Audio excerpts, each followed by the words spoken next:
ঘিটাকে ভালোভাবে গরম করে নেবেন। যখন ধোয়া উঠতে শুরু হবে তখন গ্যাসের ফ্লেমটাকে বন্ধ করে দেবেন। এবার ঘিটা পুরো গরম হয়ে গেছে, এবার গ্যাসের ফ্লেমটাকে বন্ধ করে দিন। এবার এটাকে আস্তে আস্তে চালের মধ্যে ঢেলে দিন।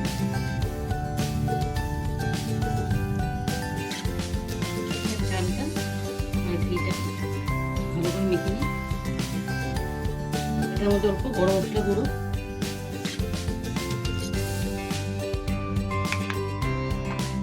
যে আদা লঙ্কাটা বেটে রেখেছিলাম ওটাকে দিয়ে দেবেন, দিয়ে বাসন্তী পোলাওর জন্য প্রথমে আদা আর লঙ্কাটাকে বেটে নেব। বাসন্তী পোলাওর জন্য আদা আর লঙ্কাটাকে বেটে নিচ্ছি, এবার তুলে নেব।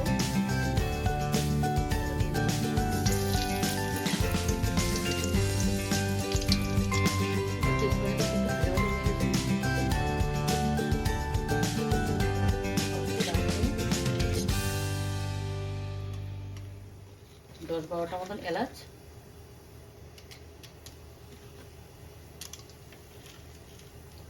অল্প লং,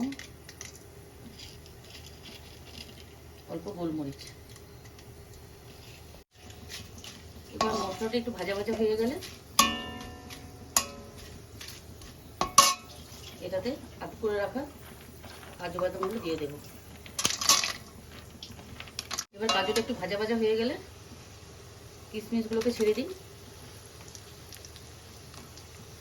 গ্যাসের ফ্লেমটাকে একটু কমিয়ে লো ফ্লেমে দিয়ে চালটাকে দিয়ে দিন।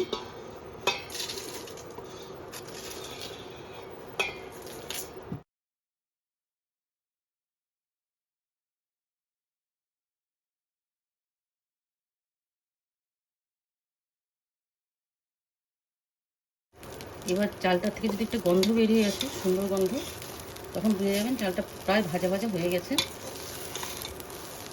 এবার চালটা ভাজা ভাজা হয়ে গেলে আপনারা এটার মধ্যে জল দিয়ে দিবেন। এবার জয় কাপ চাল নিয়েছেন, ঠিক সেম জিনিসে আপনারা তার থেকে ডবল জল দিয়ে দেবেন। আমি 5 কাপ চাল নিয়েছি, এবার 5 কাপ জল দেবেন। যদি মনে করেন এটা পুরোনো চাল তাহলে 1 কাপ বাড়িয়ে দেবেন, আর যদি মনে করেন এটা নতুন চাল তাহলে সমান তার থেকে ডবল জল দিয়ে দেবেন। এবার স্বাদ মতন নুন,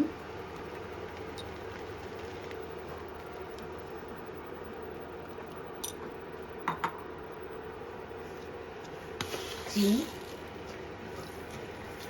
এবার আপনারা কে কতটুকু মিষ্টি খান সেই বুঝে এটা কম বেশি করে নিতে পারেন। ভালো করে নাড়িয়ে দিন। ভালো করে এবার চাপা ঢাকা দিয়ে দিন। অলমোস্ট আমাদের পোলাও হয়ে এসছে।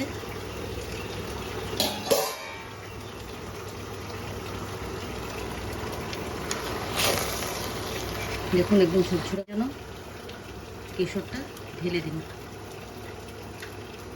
এবার ঢাকা দিয়ে স্টিমটা বানিয়ে দিন।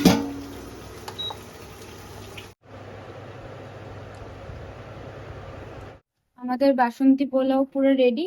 আপনারা অবশ্যই বাড়িতে ট্রাই করে দেখবেন। আর ভিডিওটা কেমন লাগলো অবশ্যই চ্যানেলটিকে লাইক শেয়ার সাবস্ক্রাইব করে দিবেন। Thank you.